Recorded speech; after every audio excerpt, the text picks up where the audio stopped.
자, 부자 아빠 가난한 아빠라는 책 다들 한 번쯤은 들어보셨죠? 바로 로버트 기요사키인데요. 근데 왜 이 사람의 금융 철학은 이렇게까지 논란이 많을까요? 오늘 그 핵심 아이디어 한번 제대로 파헤쳐 보겠습니다. 자, 시작부터 제가 아주 강력한 질문 하나 던져볼게요. 오늘날 우리 사회에서 과연 누가 더 위험한 사람일까요? 글을 아예 못 읽는 사람? 아니면 금융에 대해 전혀 모르는 이른바 금융 문맹? 한번 잠시 생각해 보세요. 이 질문에 바로 오늘 우리가 파헤쳐볼 이야기의 모든 게 담겨 있거든요. 와, 이거 진짜 충격적이지 않나요? 아니, 우리는 평생 저축이 미덕이다 이렇게 배워왔잖아요. 그렇죠?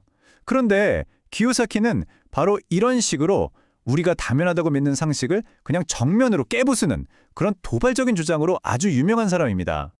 자, 그럼 그 철학의 첫 번째 핵심, 바로 자산과 부채를 바라보는 관점의 차이부터 시작해보죠. 기요사키 철학의 모든 건요, 사실 이 한 문장에서 시작돼요. 바로 관점의 전환이죠. 보통 우리들은 돈을 벌기 위해 일을 하잖아요. 하지만 부자들은요, 돈이 자신을 위해 일하게 만든다는 겁니다. 정말 단순한 차이 같지만 바로 이 지점에서 모든 게 달라진다고 그는 말합니다. 자, 이 현금 흐름 패턴을 한번 보세요. 그 차이가 아주 명확하게 보입니다. 가난한 사람의 돈은 버는 쪽쪽 지출로 그냥 사라져버려요. 그리고 중산층은 소득의 상당 부분이 대출금 같은 부채를 갚는 데 쓰이죠. 그런데 부자는 어떨까요? 이 사람들은 소득이 생기면 그걸 자산에 넣어서 그 돈이 또 다른 돈을 벌어오게 만듭니다. 그러니까 돈이 흘러가는 길이 아예 다른 거예요. 아니, 그럼 이런 흐름을 도대체 어떻게 만드는 걸까요? 기요사키는 딱 두 단어, 딱 두 개만 이해하면 된다고 말해요. 바로 자산과 부채입니다. 그리고 그 정의가요, 정말 놀라울 정도로 간단해요. 뭐냐면, 내 주머니에 돈을 넣어준다? 그럼 자산. 내 주머니에서 돈을 빼간다? 그럼 부채. 이게 다예요. 정말 간단하죠? 자, 두 번째 핵심으로 넘어가 볼까요? 이건 바로 부의 설계도라고 불리는 건데요. 여러분이 돈을 얼마나 버는지가 아니라 어떻게 버는지를 보여주는 현금 흐름 4분면이라는 개념입니다. 기요사키가 말하길 이 세상에서 소득이 있는 사람이라면 예외 없이 이 4개의 4분면, 이 지도 위에 어딘가에 속해 있다는 거예요. 근데 진짜 중요한 건 뭐냐면 이 각각의 4분면이 완전히 다른 금융세계고 적용되는 규칙도 완전히 다르다는 겁니다. 여러분은 지금 어디에 계신 것 같으세요? 그럼 각 4분면이 뭘 의미하는지 한번 자세히 들여다볼까요? 먼저 왼쪽 위에 있는 E는 employee, 그러니까 우리 같은 직장인, 봉급생활자예요. 그 아래 S는 self-employed, 그러니까 의사나 변호사 같은 전문직이나 자영업자를 말하죠. 이 왼쪽 두 4분면의 공통점, 바로 내 몸으로, 내 시간을 써서 직접 일해야만 돈을 번다는 거예요. 반면에 오른쪽을 보세요. B는 비즈니스 오너, 즉 내가 없어도 알아서 돌아가는 시스템을 가진 사업가고요. I는 인베스터, 말 그대로 돈이 돈을 벌게 하는 투자가입니다. 자, 그럼 여기서 핵심이 뭘까요?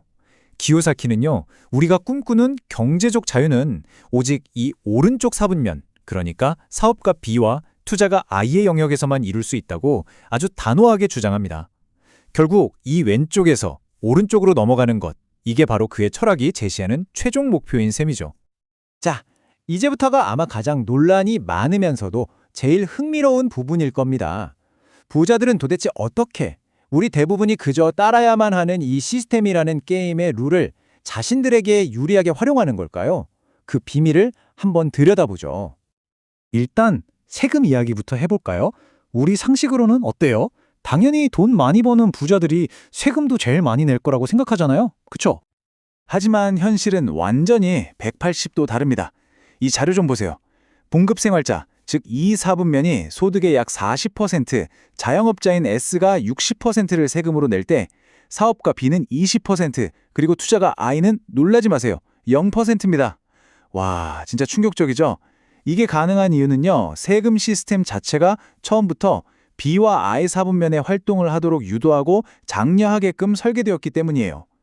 물론 이게 불법적인 탈세를 하라는 얘기는 절대 아닙니다. 그게 아니고요. 정부 입장에서 생각해 보세요. 일자리를 만들고 주택을 공급하는 것처럼 나라 경제에 꼭 필요한 일들을 하는 사람들에게는 세금 혜택이라는 일종의 보상, 즉 인센티브를 주는 거죠. 부자들은 단지 이 게임의 규칙을 정확히 이해하고 그걸 활용하고 있을 뿐인 겁니다. 세금만 그런 게 아니에요. 빚에 대한 생각도 완전히 다릅니다. 우리는 보통 빚이라고 하면 무조건 피해야 할 나쁜 거라고 생각하잖아요. 그런데 부자들은 이 빚을 자산을 사들이는 아주 강력한 도구로 사용합니다. 이른바 좋은 빚을 일으켜서 정작 내 돈은 거의 쓰지 않고도 돈이 들어오는 시스템을 만들어내는 거죠. 이런 남들과 반대로 생각하는 방식은요, 특히 주식시장 같은 게 폭락할 때 제대로 힘을 발휘합니다. 대부분의 사람들은 공포에 질려서 가진 걸 다 팔아치우기 바쁘잖아요. 하지만 부자들은 바로 이때를 평생에 한 번 올까 말까 한 엄청난 박앤세일 기간이다, 이렇게 보고 좋은 자산들을 아주 싼 값에 사들이는 겁니다. 말 그대로 위기를 기회로 만드는 거죠. 자, 그렇다면요. 우리가 학교에서 배운 그런 낡은 규칙들이 더 이상 통하지 않는 이 현실 세계에서 우리는 도대체 무엇으로 자신의 금융 지식 수준이나 성장을 평가해야 할까요? 여러분 한번 생각해 보세요.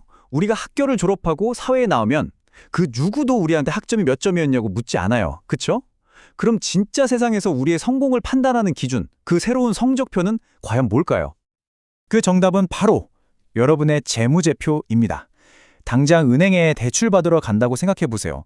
은행원이 고등학교 성적표 좀 봅시다 라고 하나요? 아니죠.